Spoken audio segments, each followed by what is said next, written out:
Hi guys! Welcome back sa ating channel. For today's video, tuturuan ko kayo paano ko nagkukulay ng buhok ko, especially sa roots.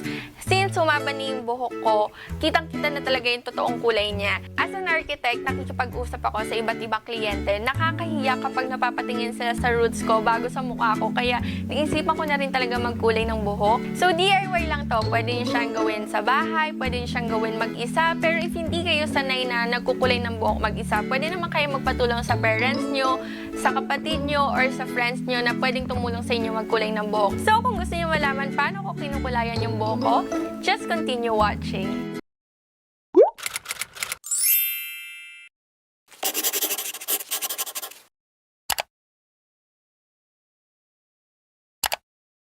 Gamitin kong pangkulay ng hair is yung L'Oreal Paris in 9.13 or Golden Beige Blonde. Ito yung bago nilang shade. So, ayan. Ito yung itatry muna natin.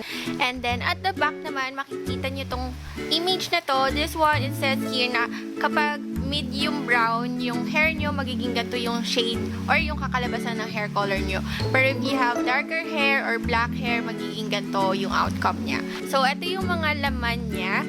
Developer, then yung manual or yung instructions guide niya, yung pair of gloves, coloring cream. So, ito yung ihahalo natin doon sa developer later. Meron din siyang kasamang serum. Ito naman guys, ina-apply to before dyeing your hair. Meron din siyang kasamang conditioner. So, ito yung step 4 or yung last step natin.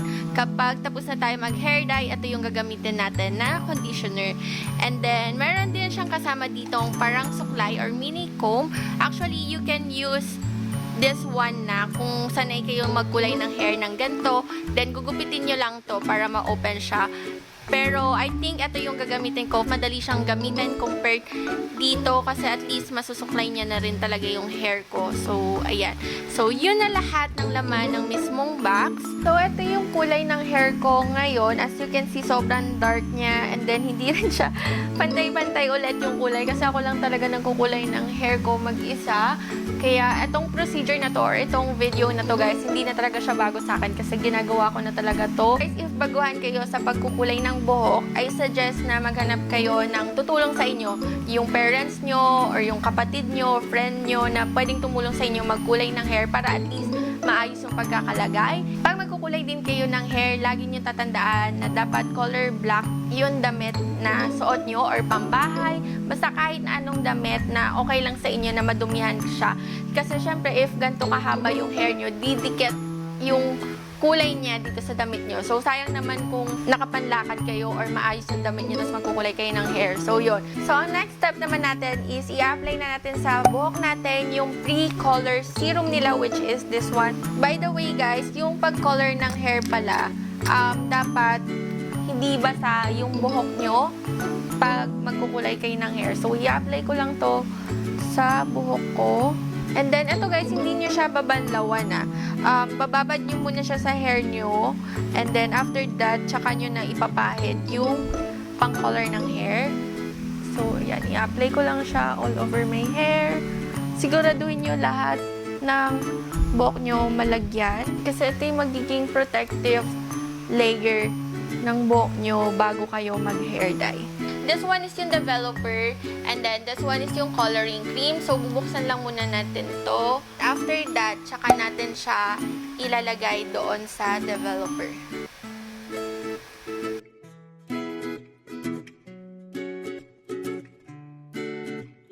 Para makasiguro kayo na simot na sipot siya, ang ginagawa ko usually is tinutupi ko to para sigurado ako na lahat talaga is makuha niya or wala talagang matitira dito sa coloring cream.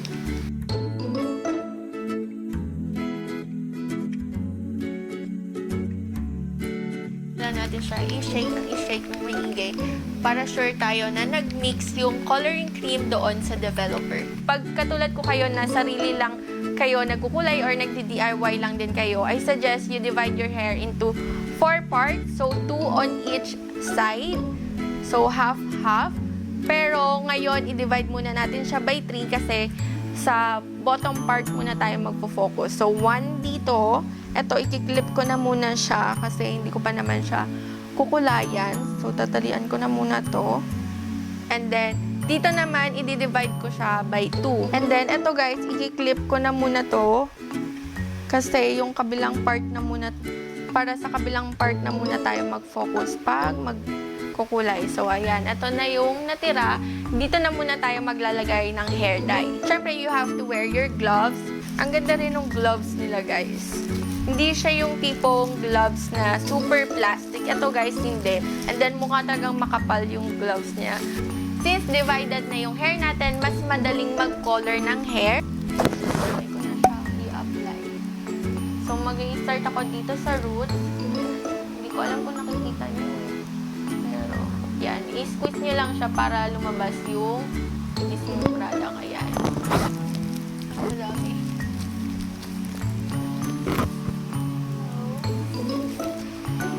Manipis lang kasi yung buhok ko, guys, kaya madali lang din magkulay. Pero ito, mas madali kasi naka-comb type na siya. So, parang nasusuklay niya na rin yung hair. Then, ang ginagawa ko is sinusuklayan ko para sure ako na nalalagyan or pantay yung pagkakakulay ko. So, ang ginagawa ko pag miniiwan na ganyan is pinapahid ko lang din siya ulit. Ayan, babalik ko lang siya. And then, spread ulit. So, ayan. Basta make sure lang na makulayan yung lahat.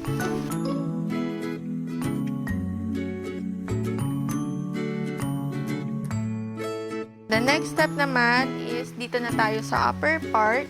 So, i-divide ko naman siya ulit by 2. So, yan. Ito, iwan ko na muna siya. Iipit ko na lang siya ulit.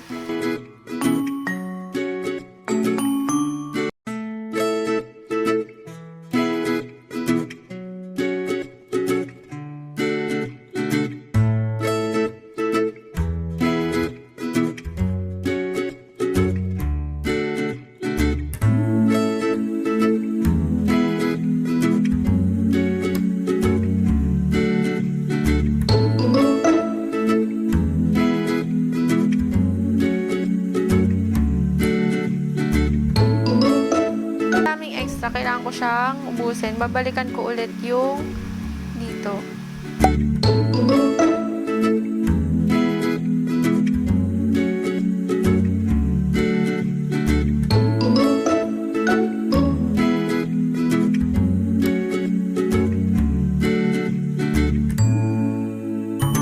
Once na nalagyan nyo na lahat ng buhok nyo is you have to leave it on for 30 minutes before nyo siya bantawan.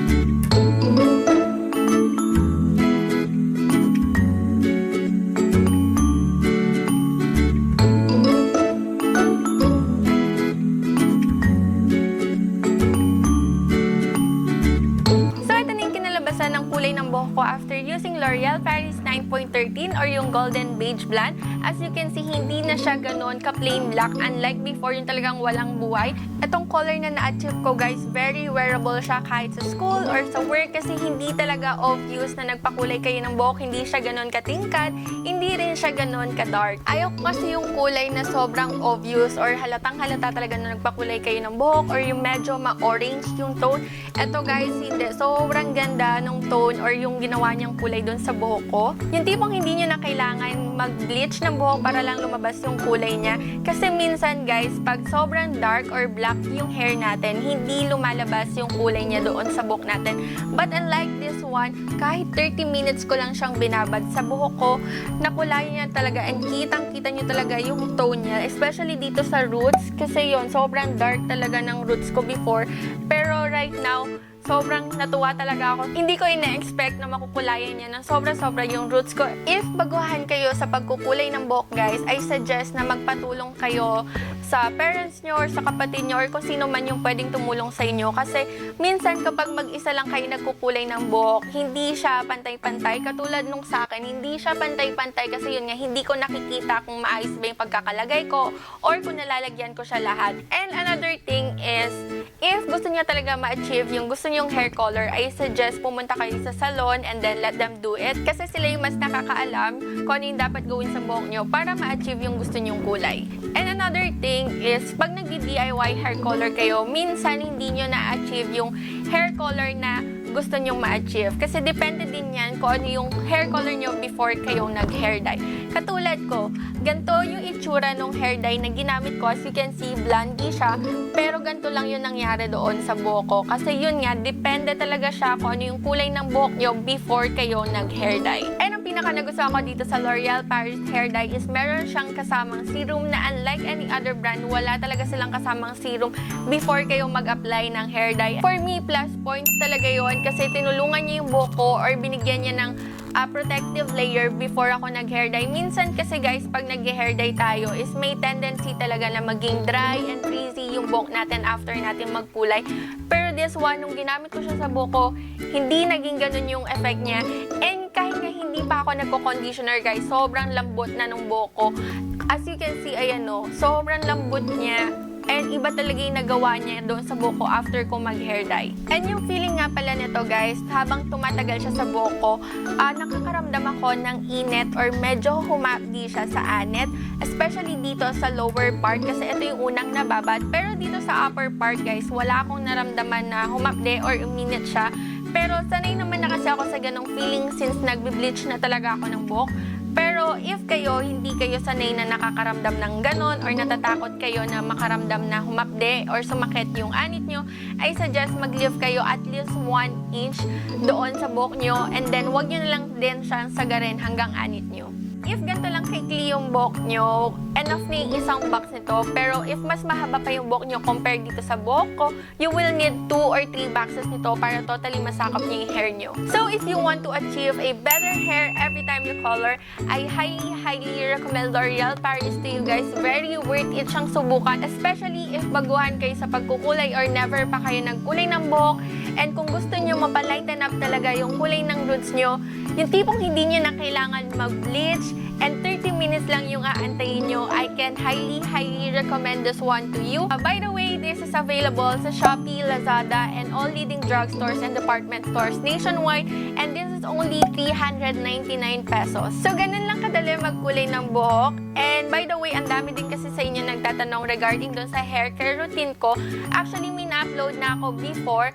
Pero right now kasi meron na akong updated hair care routine. So, ipopost ko na lang siguro yon sooner or later. So, abangan nyo na lang din yon. So, that's it for today's video. Thank you guys for watching and I hope nakatulong to. And if it do, don't forget to give this video a thumbs up. And of course, kung bago lang kayo sa channel ko, mag-subscribe na rin kayo and click nyo na rin yung bell button besides it para sa ganun man-notify kayo every time na may bago akong upload. And kung may comments pa kayo, suggestions or questions, just comment it down below in the comment box and I'll see you guys again next time. Bye!